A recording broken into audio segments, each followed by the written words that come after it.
posh SUVs with comfort, practicality, desirability, and packed to the rafters with all the latest gadgets. They really are the great all-rounders of the car world. But which do you choose between the Volvo XC60, the new BMW X3, or the Audi Q5, which is currently my favourite mid-size premium SUV? But could all that be about to change? To find out, I'm going to see how practical they are. I've just slipped a disc for sure. Inspect their cabins. It's just got a zen-like coolness about it. Critique their designs.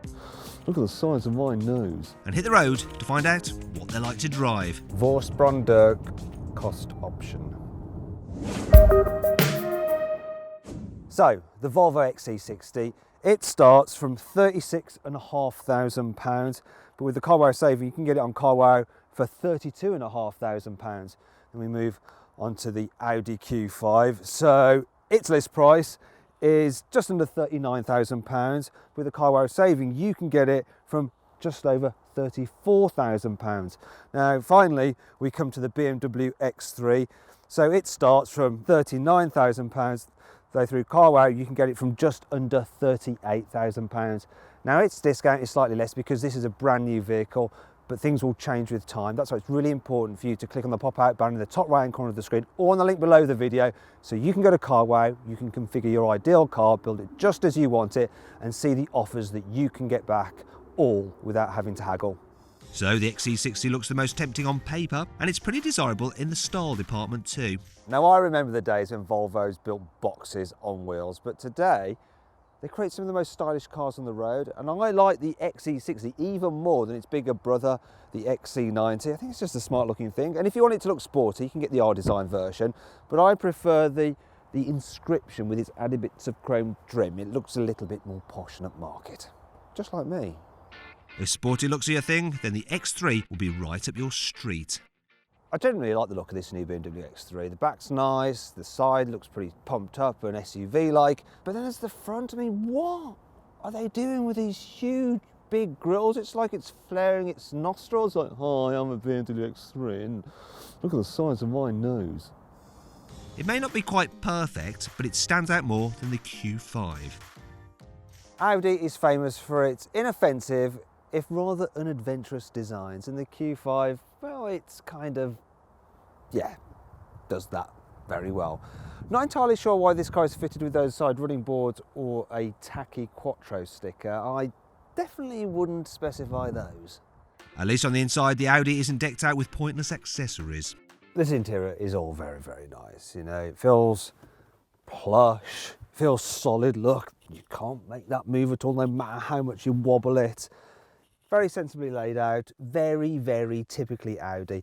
The infotainment system is pretty good as well. Now, I should point out though, that you don't get satellite navigation on the entry-level car, though you do get Android Auto and Apple CarPlay standard, so you can hook up your phone to it and use your Google Maps from that anyway. But high models do get the system, and you can get it with Google Maps, which is lovely. And generally, the whole infotainment system is quite easy to navigate and to use. Now, this one doesn't have the full-on digital dials. You can get this beautiful widescreen display called Virtual Cockpit, and it's definitely worth having because these analog dials just start to look a little bit old in comparison, so definitely upgrade to that. But yeah, it's very hard to fault this interior. As it turns out, it's just as hard to find fault with the X3's interior too. There really is very little to choose from between these cars, so you have to go to the finest detail to separate them. And I think when it comes to build quality, this BMW just has the edge. It's super solid. Everything you touch feels nice and expensive. The design, I don't like it quite as much as the Volvos, but I think it's a bit more interesting than the Audis. But the thing that does stand out is this, the infotainment system. Now, this is the upgraded one with 10 inches, and it's well worth upgrading to, and you get it as standard on the M Sport model, and it's lovely. It's dead easy to use. BMW's iDrive, it's long been a favourite of mine, as you're probably aware. And this time though, look, I can use a swivel wheel, but also it is a touchscreen. The only problem that I have with this system is that you do have to pay extra for Apple CarPlay, and you can't get Android Auto with it at all. On the flip side, you do get digital dials with the car as standard right across the range, so they're a bit odd how they're half plasticky and half an actual TFT screen. Don't know why they've done that. The X3's digital dials aren't as clever as Audi's virtual cockpit, though at least they are standard. They only show basic sat-nav instructions, whereas the ones you can get on the Volvo are prettier to look at, just like the rest of the XC60's cabin. I love the simplistic design of the interior of this car. It just looks super, super nice, though it really is helped by the fact it's got the light interior. With the darker interior, it's not so special. Now, being the Inscription Pro, this one gets like this leather effect on top of the dash, which does feel gorgeous. And the design, it's simple, it's easy to use, and it feels solid. Look, that doesn't move if you try and shake it too much.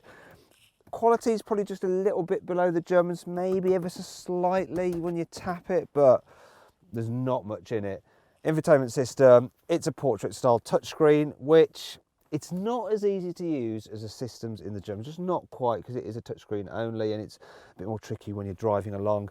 This one has the upgraded digital dials and they're pretty clear and easy to use, though the entry-level car doesn't have that. So you have to step up to the R design or the Inscription to get those. They're nice. I do like the interior of this car. It's just got a zen-like coolness about it.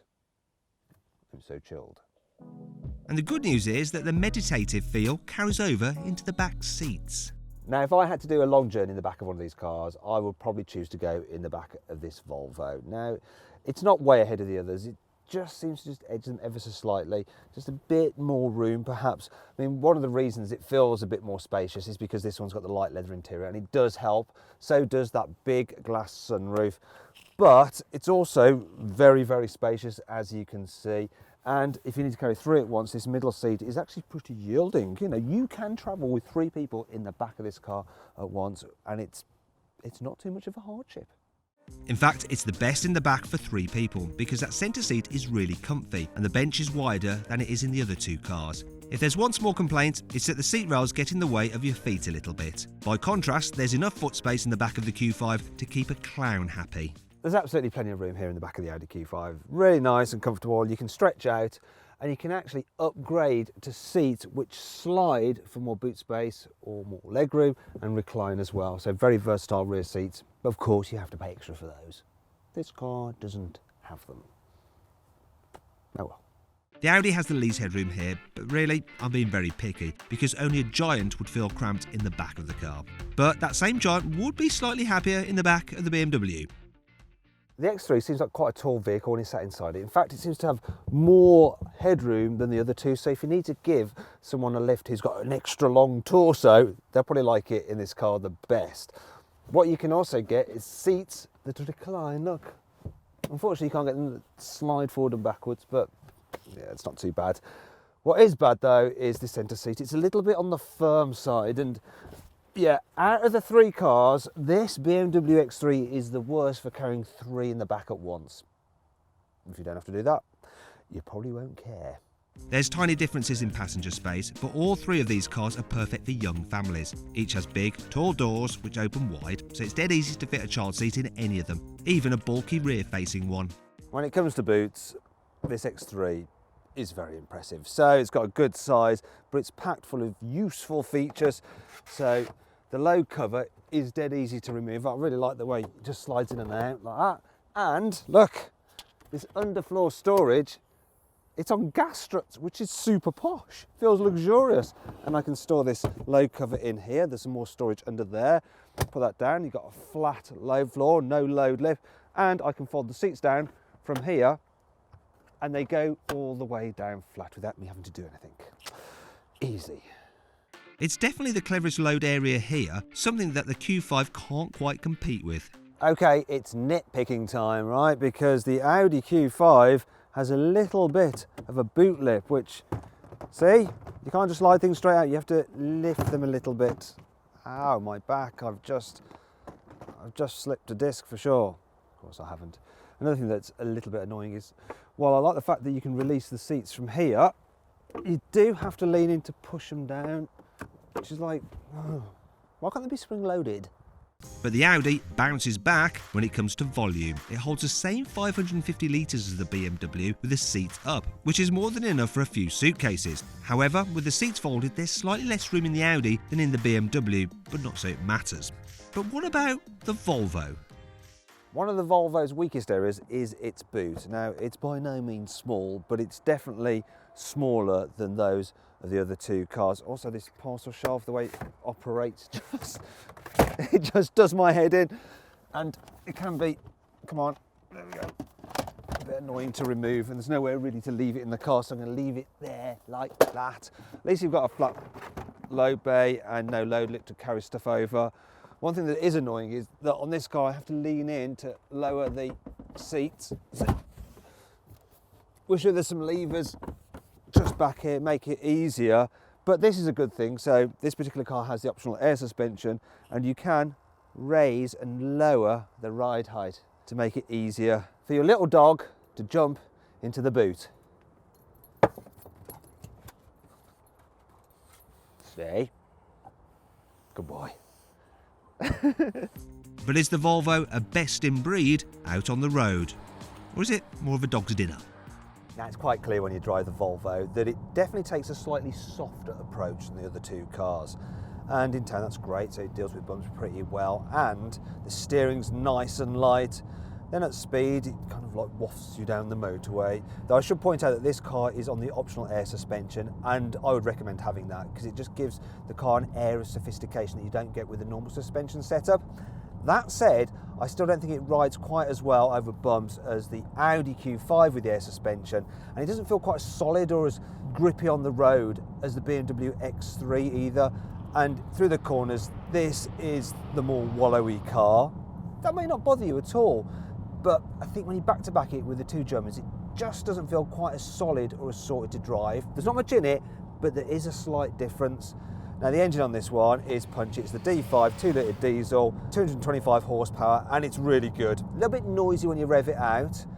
I wouldn't bother getting the engine though. I would get the 190 horsepower D4 because it has all the performance you really need. And I'm averaging 37 miles per gallon, which is all right. Now every Volvo comes with an automatic gearbox as standard, and it can be a bit of a weak point. Now the reason for that is that when you're going slowly and you floor the throttle, it takes ages for it to respond, and you can just be left floundering.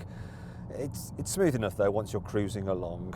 It's a very nice car to drive. It just doesn't seem quite as polished or as solid as the Germans.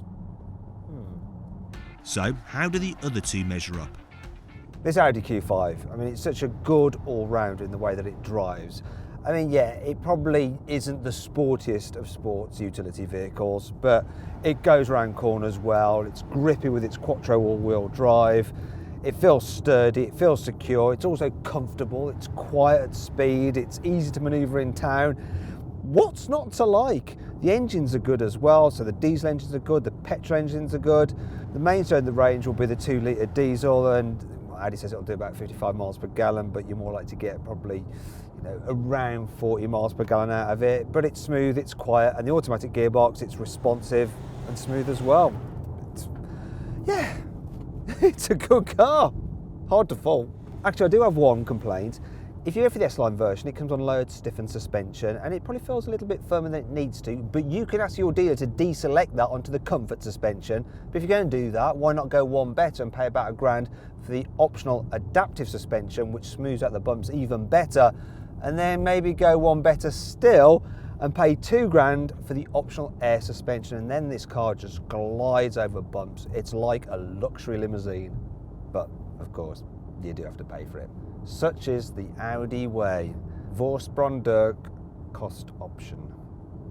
Okay, so you may have to pay for it with the Audi, but in the case of the BMW, you can't get air suspension at all. But as it turns out, that isn't really a problem. Now it's quite clear that the BMW X3 has a slightly sporty edge to it, so you throw it into a corner, it just seems to grip and go round better with more composure than other SUVs. Good news is though, it is not to the detriment of comfort. Admittedly, this car has the adaptive dampers, and I've got it in comfort mode, so it rides over bumps really well. It's almost like you get the best of both worlds. A tall car, plenty of space, lots of grip, can be fun to drive, but it's also very, very comfortable. The engine's pretty good as well, this 2-litre diesel, so it's nice and punchy. Only complaint is it's a little bit on the noisy side when you rev it out, but economy's all right. It's doing 39 miles per gallon, and the gearbox is sweet. This 8-speed auto, which you get as standard, it's smooth and it's sharp. This car, it's a really nice thing to drive, really is. So, where does all that leave us? Well, this is a really tough decision, and for you, it's going to all depend on the price of the deal you can get on each of these cars. Could swing it either way, it's that close. But if that doesn't come into it, just comparing them as cars, the Volvo, it's a lovely thing. It's a great SUV, lovely to travel in. But then so too is the Audi, you know. It's a brilliant all-rounder. However, so too is the BMW X3. Yeah, I think it just edges the other two on interior quality, on technology, and in the way it drives, and that's why it just about wins this test. If you enjoyed this video, please like it, share it, and click on our logo to subscribe to this channel, on the video window to watch more content, or on the choose and buy box to see how much you can save on a new car at CarWow.